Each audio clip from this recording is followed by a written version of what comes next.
Hello' everyone, কি খবৰ আপোনালোকৰ? আপোনালোক সকলো যে ভালে আছে তাৰে কামনা কৰিলোঁ।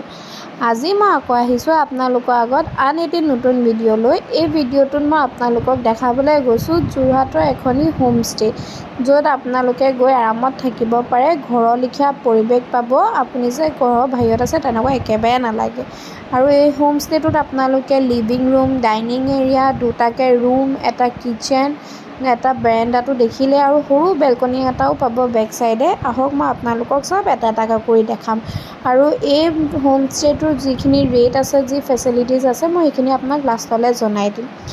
এইটো হৈছে ডাইনিং এৰিয়া, য'ত আপুনি 4জন মানুহ একেলগে বহি খাব পাৰিব। যিহেতু তাহাঁতৰ ফেচিলিটি দুজনকৈ আছে, মানে এটা ৰুমত 2জনকৈ থকা ফেচিলিটিজ কৰি থৈছে, সেইকাৰণে ডাইনিং এৰিয়াটো তেনেকৈ বনাই থোৱা আছে।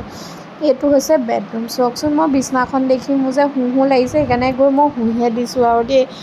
তাৰপিছত বাৰু নাই, অলপ ভাবিলোঁ দিয়ক আপোনালোককো দেখাওঁ। তাৰপৰা আহক মই আপোনালোকক দেখাওঁ বাথৰুমটো। যিহেতু বাথৰুমটো দৰকাৰ, দুটা ৰুমতে এটেচ বাথৰুম আছে। আপোনালোকে বাথৰুমটো চাওক কিমান চফা। তাৰপৰা আহক মই আপোনালোকক এতিয়া দেখাওঁ কিটচেন। এইটো যে দেখিছে, সেইটো এটা ৰুম হয়। সেইটোত কিন্তু কোনোবা আছিলে, সেইকাৰণে ৰুমটো লক হৈ আছে।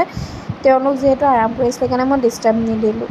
তাৰপৰা আহক, এই কিটচেনটোত দেখিছেই নহয় আপোনালোকে, ফ্ৰিজ পাব, ৱাটাৰ ডিছপেনচাৰ পাব, চব ইকুইপমেণ্টছ পাব। চিলিণ্ডাৰ আছে, গেছ ষ্টভ আছে। আপোনালোকে মাত্ৰ যি বনাই খাওঁ বুলি ভাবে সেইখিনি অকল বজাৰ কৰি লৈ গ'লেই হ'ল। এইটো বেক চাইডত যে মই কৈছিলোঁ সৰু বেলকনি এটা আছে, এইটো গোটেইফালে দেখিছেনে ঘৰ, গছ-গছনি, ভালেই লাগিছে দেখিও। এইটো বোলে খুলি থওঁ বুলি ক'লেও খুলি থ'ব পাৰিব বতাহ চতাহ আহিবলৈ।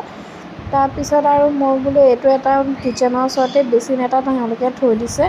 আৰু তাৰপিছত মই আকৌ গ'লোঁ, মই বোলো অলপ চুলিখিনি ঠিক কৰোঁ, আইনাটো দেখি ভাবিলোঁ এয়া।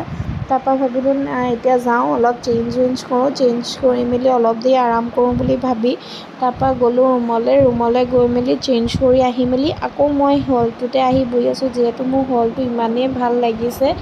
তাৰপৰা দেখিছেনে মোৰ কাপোৰযোৰৰ লগত বটলৰ কালাৰটো মিলি গৈছে, সেইটোকে দেখাই হাঁহি আছোঁ। তাৰপিছত দেখিছেনে সঁচাকৈ লিভিং ৰুমটো যে কিবা এটা ভাল লাগিছে। মোৰ এনেকুৱা লাগিছে যে মই ঘৰত আহি পিনি মোৰ লিভিং ৰুমটো ঘৰত চেঞ্জ কৰি পেলাওঁ নেকি, ইমানেই ভাল লাগিছে। আৰু যে ক'ৰবাত বাহিৰত আছে লেখীয়া লগাই নাই। নহ'লেতো আমি হোটেলত থাকিলে অকল ৰুমটোতে সোমাই থাকিব লাগে ন, যিকণ সময়ত তাত থাকোঁ। তাৰপৰা অলপ মোবাইল ইউজ কৰি মেলি তাৰপৰা মোৰো যিহেতু বজাৰত অলপ কাম আছিলে, তাৰপৰা গ'লোঁ, চেঞ্জ কৰি ওলাই আহিলোঁ। আৰু এইটো হৈছে 2টা ফ্ল'ৰৰ। আপোনাৰ গ্ৰাউণ্ড ফ্ল'ৰটোত নিজে অ'নাৰজন থাকে আৰু ওপৰ ফ্ল'ৰটোত আপোনাৰ হোমষ্টে' বনাই থৈছে। মোৰ বজাৰৰ কাম এয়াহে, দেখিছেনে কাপোৰ, তাত কাপোৰ চাই ফুৰিছোঁ। মোৰ ওপৰত কোনযোৰ ভাল লাগিছে কমেণ্ট কৰি জনাব দেই আপোনালোকে। তাৰপিছত কাপোৰকেইযোৰ চাই মেলি থাকোঁতেই মোৰ এনেকুৱা ভোক লাগিছে, কি কৰোঁ মই ভাবিছোঁ নাই পটাপট কাপোৰ কি ল'ব লাগে এযোৰ দুযোৰ ল'লোঁ, লৈ মেলি আহিলোঁ খাবলৈ।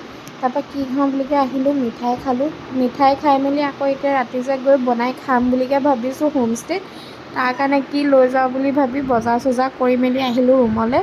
তাৰপৰা মই লগৰজনীক ক'লোঁ দে মই কাটি মেলিহে দিওঁ, তই বনাবি কিন্তু দেই, মই যে নবনাওঁ। তাৰপিছত তাইক মই অলপ কাটি মেলি যোগাৰ দিলোঁ। তাৰপিছত অলপ তাইৰ লগত লাগি দিছোঁ বাৰু, তাইক অকলেওনো কিমান কৰিবলৈ দিম, সেইকাৰণে অলপ লাগি দিছোঁ, দুজনীয়ে মিলি বনালোঁ। তাৰপৰা ভোক লাগিছিলে সেইকাৰণে চানা কিনি আনিছিলোঁ, বজাৰ কৰি থাকোঁতে সেই চানাকেই খাইছোঁ। তাৰপৰা তাই এইবোৰ কৰি থৈছিলে, মই গৈ লৰাইহে দিছোঁ দেই। তাৰপিছত গৈ চাইছোঁ তৰকাৰীটো বনিলে নাই, দেখিলোঁ তৰকাৰী বনাই হৈ গ'ল। তাৰপৰা মই ক'লোঁ দে মই বাঢ়িছোঁ, মোৰ ভোক লাগিছে, যিহেতু 11টামান বাজিবলৈ হ'ল। তাইক ক'লোঁ দে মই বাঢ়োঁ, খাওঁগৈ বুলি। তাৰপৰা দুয়োজনীয়ে বহি খালোঁ, খাই মেলি শুলোঁ। তাৰপৰা আকৌ ৰাতিপুৱা উঠিলোঁ, দেখিছে ন বতৰটো ইমান ধুনীয়া লাগিছে, যিহেতু পূৰা বৰষুণ দি আছে। সেইকাৰণে বোলো তাইকো উঠোৱালোঁ, ব'ল বাহিৰলৈ যাওঁ বুলি কৈ আহি বাহিৰত আহি অলপ বৰষুণৰ বতৰতে আহি বাহিৰত বহিলোঁহি। তাৰপৰা এতিয়া বহি লৈ তাৰপৰা ভাবিছোঁ কি কৰোঁ, আকৌ যাবও লাগে নহয়। তাৰপিছত তাই ক'লে দে মই পটাপট কিবাকিবি বনাওঁ, আমি খাই মেলি যাওঁ। তাৰপিছত ৰাতি এতিয়া কি খাওঁ ভাবিলোঁ, ৰাতি ভাত অলপ থাকি গৈছিলে, তেতিয়া আকৌ অলপ গৰম ভাত পাতিলোঁ, পাতি মেলি তাৰপিছত তৰকাৰী আছিলেই, সেইখিনি তাই ফ্ৰাইড ৰাইচ কৰিলে, মই অলপ গৈ লৰাই দিলোঁ। তাৰপিছত বাঢ়িলোঁ মেলিলোঁ, মই ক'লোঁ দে মই বাঢ়ি দিওঁ বুলি কৈ বাঢ়ি লৈ তাৰপিছত আহি পিনি ডাইনিঙত খাবলৈ বহিছোঁ। তাই আকৌ মোৰ পিছত পৰি গৈছে, ফ্ৰাইড ৰাইচটো কেনেকুৱা বনিলে ক। মই তাইক ক'লোঁ ভাল লাগিছে বুলি কৈ মেলি তাৰপৰা চেঞ্জ কৰিলোঁ। আৰু মই যোনখন হোমষ্টে'ত আছিলোঁ, সেইখন হোমষ্টে'ৰ নাম হৈছে কেষ্টেল ইন। আৰু ইয়াত যদি আপোনালোকে থাকিব বিচাৰে, অনলাইন আপোনালোকে ফোন নম্বৰ পাই যাব। আৰু এই হোমষ্টেটোত থাকিবলৈ হ'লে আপোনালোকৰ মানে 1500 পাৰ ৰুমৰ চাৰ্জ হয়।